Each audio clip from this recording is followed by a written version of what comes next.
Write all of your answers on the test pages. At the end of the test, you will be given 10 minutes to transfer your answers to an answer sheet. Now turn to Section 1 on page 201.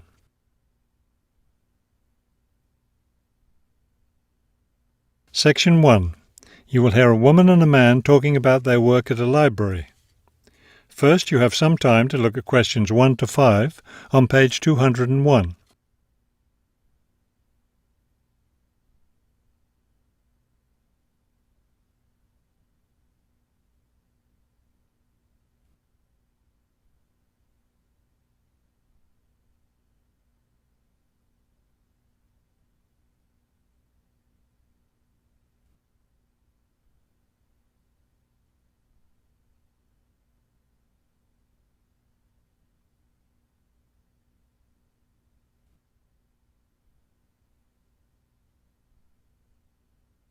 You will see that there is an example that has been done for you. On this occasion only, the conversation relating to this will be played first. Hello, I'm Mrs. Phillips, the head librarian. You're the new library assistant, aren't you? Yes, I'm Robert Haskell, but please call me Bob. The woman introduces herself as the head librarian, Mrs. Phillips, so the name Mrs. Phillips has been written in. Now we shall begin. You should answer the questions as you listen, because you will not hear the recording a second time. Listen carefully and answer questions 1 to 5. Hello, I'm Mrs. Phillips, the head librarian. You're the new library assistant, aren't you? Yes, I'm Robert Haskell, but please call me Bob. All right, Bob. Let me take a few minutes to explain how the library works and what your duties will be. First, the library opens at 8:30 in the morning, so naturally we expect you to be here and ready to work by then. Of course. And you can go home at 4:30 when the library closes. Now, let me explain where everything's kept. It looks like here on the ground floor is where the reference books are. Yes, that's right. Up on the second floor is where the adult collection is, both fiction and non-fiction. And the children's books are there too, aren't they? I thought I saw them in the room by the stairway. No, those are magazines and newspapers for adults. Children's books are up one more flight on the third floor. We'll take a look at them later. Let me show you how we organize our work. Do you see that brown book cart over there? The one by the door? Yes, that one. Those books have been checked in and need to go back on the shelves. Okay, so the brown book cart has books to reshelve. What about this black cart by the desk? Those books have torn pages or damaged covers. They're all books that need to be repaired. Okay, I know how to do a lot of that. I'm pretty good at mending torn pages and covers. That's great, because we really need help with that. And that white cart in the corner, what are those books for? Those are old books that we've taken off the shelves to make room for new ones. We sell them as used books to raise money for the library. So they're all ready to sell? Yes, that's right. So now you know what to do with the books in the carts. Let's talk about our activities schedule. Before you hear the rest of the conversation, you have some time to look at questions 6 to 10 on page 201.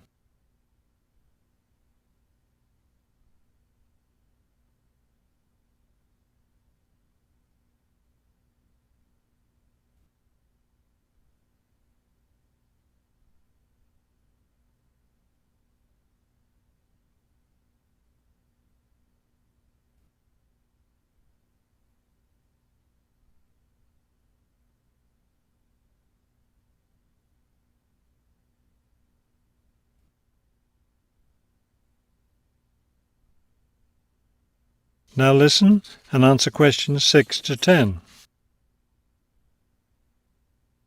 I understand this library has a number of interesting activities every week. Yes, our activities are quite popular. The most popular one is story time for the children. Do a lot of children show up for that? Yes, a good many. It takes place in the children's room on Thursday mornings at 11. Isn't there a family movie night too? Yes, but it's not at night anymore. We used to have family movies on Fridays when the library is open until 9, but now we have a different activity at that time, so we had to switch family movies to the weekend, Saturday afternoon. How much do you charge for the movies? They're all free. The movie always starts at 2:30 in the reference room. but you don't have to worry about that since you don't work on weekends. And what takes place on Friday evenings? We've just started a weekly lecture series. We have a different speaker every week, and the lectures cover all different kinds of topics. That sounds like something I'd be interested in attending. Good, because we'll need your help with that. You'll be working Friday evenings, and one of your duties will be to set up the meeting room on the first floor for the lecture. What time will you need that done? Let's say by 6:15. The lecture starts at 6:30, and the room needs to be ready well ahead of time.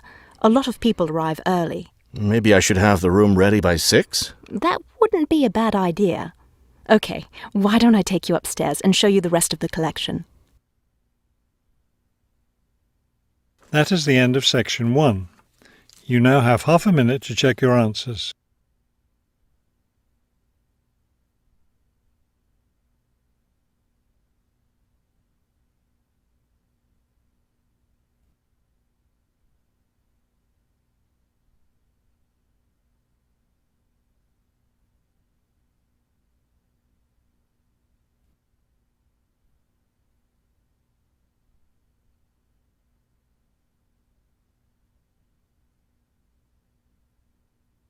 Now turn to section 2 on page 202.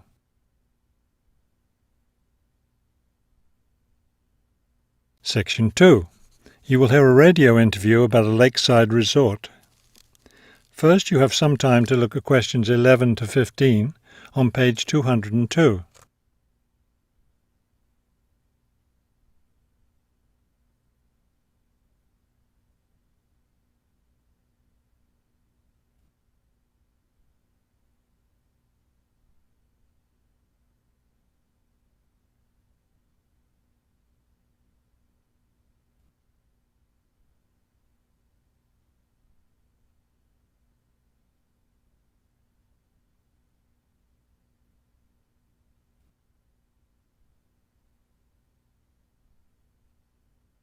As you listen to the first part of the talk, answer questions 11 to 15.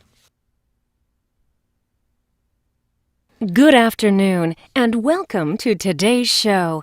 The warm months are with us, and many of you are getting ready to plan vacation trips. To help you with that, we have a special guest today, Robert Sampson, director of the Golden Lake Resort. Robert, I understand Golden Lake is a popular place for families to spend their vacations. Yes, families enjoy spending time at Golden Lake. Many come back year after year. We have a spectacular location and fun activities for both children and adults. Could you describe for us some of the activities available at Golden Lake? We have a lot of water activities, of course, since we're right on the lake. We have a pleasant sandy beach for swimming. We also have canoes and sailboats available, and many of our guests enjoy boating on the lake.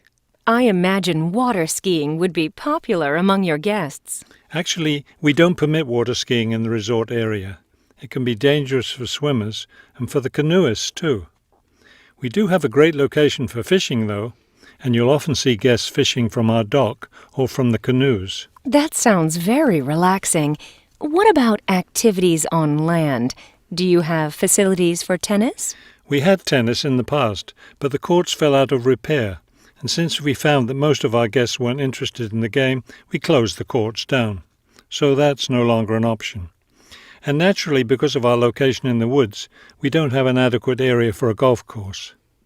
But I'd like to let your listeners know that we'll be adding a new activity this year. We've made an arrangement with the local stable, so now we're going to have horseback riding available for our guests. We've created several riding trails around the lake. That sounds lovely. Now, what about rainy days? What can your guests do when the weather's bad? We have a games room and a crafts room. When the weather's rainy, some of our very talented staff members offer arts and crafts classes for all ages. What fun! Do you offer any other classes or activities? Before you hear the rest of the talk, you have some time to look at questions 16 to 20 on page 202.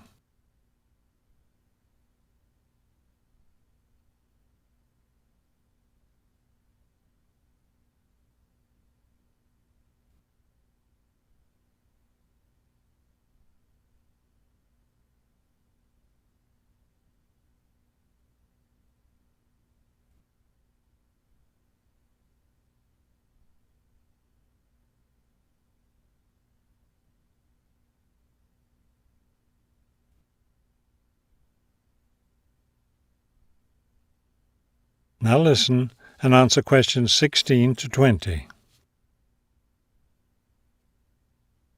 We have a weekly schedule of evening activities which anyone can attend if they choose. Every Sunday we show a film, always something that's suitable for the whole family. Monday's my favourite night because that's dessert night.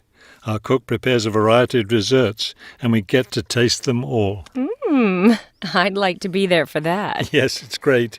We get more serious toward the middle of the week. Our discussion night is on Tuesday. Discussion night? Yes, we discuss different current events depending on what's happening that week in the news. Then on Wednesdays we have lectures. We invite different experts to talk about local history or nature topics. This is actually one of our most popular evening activities. We found that our guests are really interested in learning about the local area. It sounds quite interesting. Yes, we've had some excellent speakers. Thursday nights are totally different because that's when we play games. That's especially fun for the children. The children love Fridays too because that's talent show night. Everyone gets in on that. Staff, guests, everyone. It looks like you have a lot of fun at Golden Lake Resort. We do. And we end every week with big fun, with a dance on Saturday night. Now I understand a little more why Golden Lake is such a popular place for family vacations. With such a variety of activities, there's something for every member of the family there. There is, and I hope your listeners will consider spending their next vacation with us. That is the end of section 2. You now have half a minute to check your answers.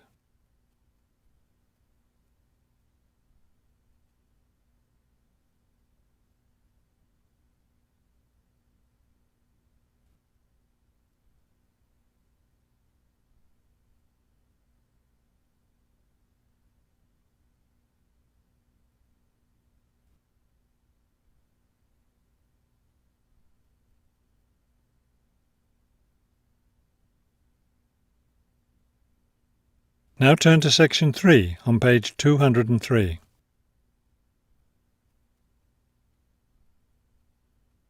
Section 3. You will hear two students talking about a class assignment about wild bird rescue and rehabilitation. First, you have some time to look at questions 21 to 25 on page 203.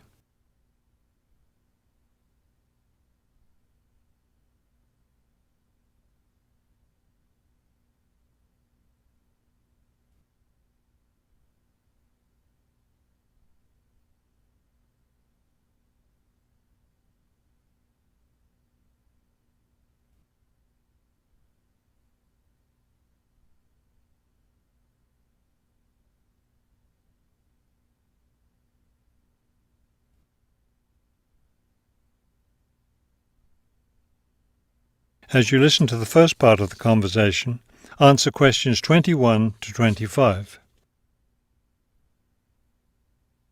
Okay, let's go over the requirements and see what we have left to do. Let's see. We have to give the professor a written summary of the information we've gathered on our topic, wild bird rescue and rehabilitation. The other written thing we have to turn in is a case study of the rehabilitation of one bird. We have the information on that already. Right. All we have to do is write it up. What about charts and graphs? Do we need to include something like that? I don't think so. They aren't really relevant, but we do have to turn in a list of the resources we used. Naturally. What about videos? I heard some of the other students were doing that.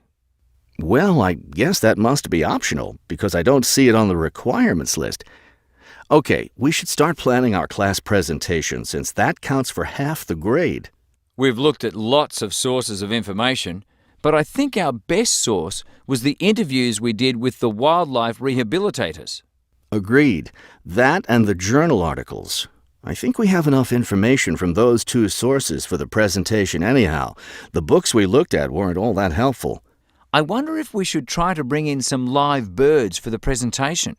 That would be too difficult, don't you think? But we have lots of photos of rehabilitated birds. We can show those.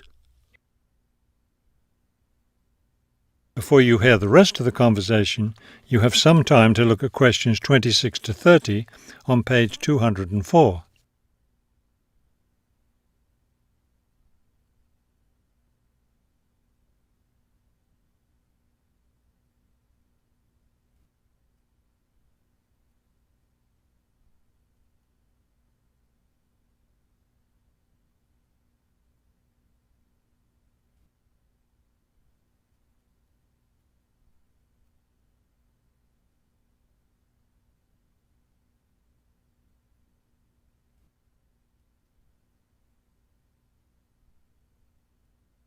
Now listen and answer questions 26 to 30.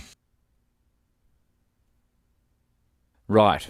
OK, I think we should start by talking about how to rescue a bird. Probably first we should help people understand which birds need rescuing. Yeah, that's really important. Because a lot of times people see a baby bird that's all alone, or they find a bird sitting on the ground and they think it needs to be rescued. And usually, those are just baby birds learning to fly.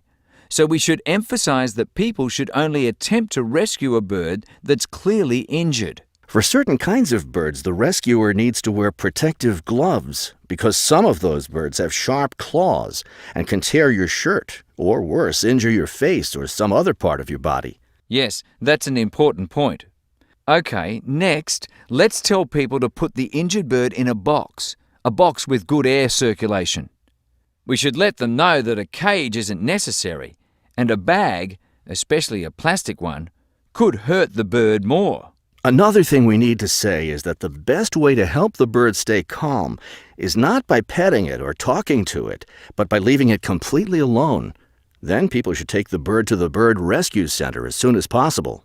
Right, and we should also point out that when they're driving the bird to the rescue center, it's better not to play music on the radio or talk loudly, because those things just stress the bird.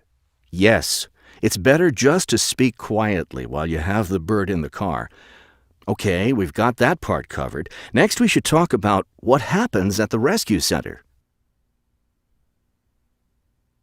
That is the end of section 3. You now have half a minute to check your answers.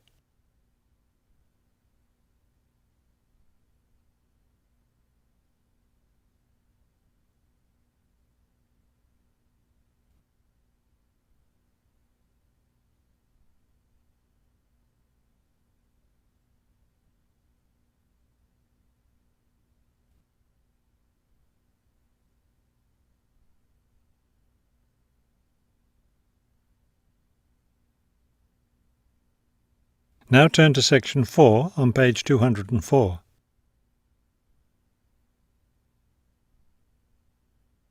Section 4. You will hear a lecture about the Great Barrier Reef. First, you have some time to look at questions 31 to 33 on page 204.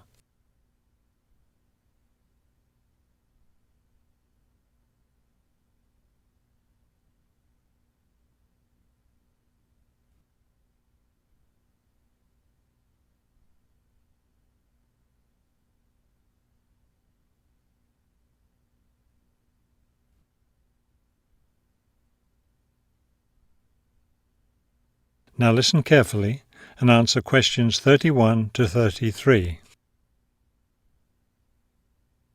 Despite its name, the Great Barrier Reef isn't just one large coral reef.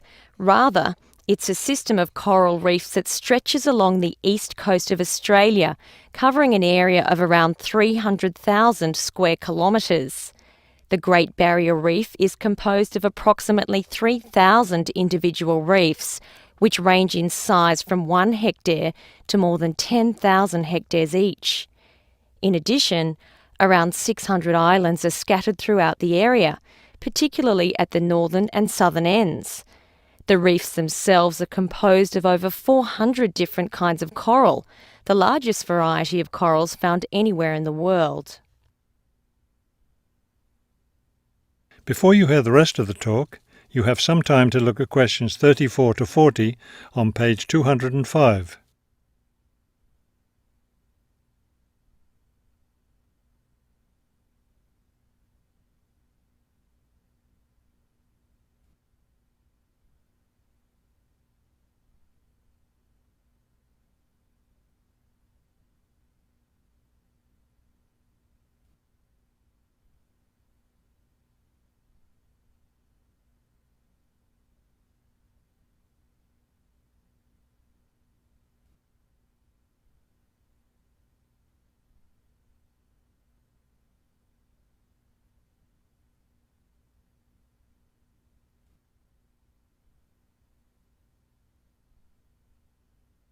Now listen carefully and answer questions 34 to 40.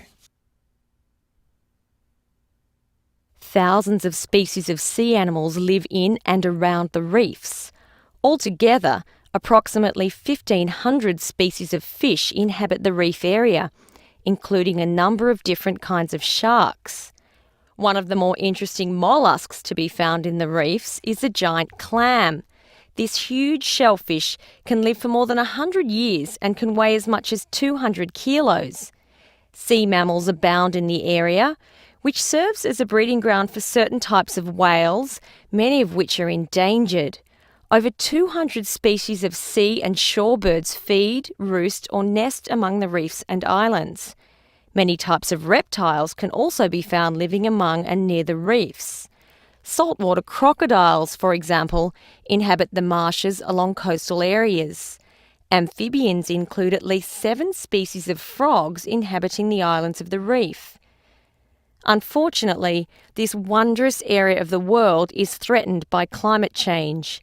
Rising sea temperatures have led to an effect called coral bleaching, that is, large numbers of corals dying off, especially in the shallower areas of the reef.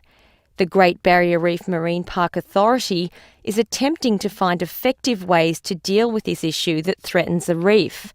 One proposed solution involves shading the reef in certain areas to help keep the surrounding water temperatures down. That is the end of section 4. You now have half a minute to check your answers.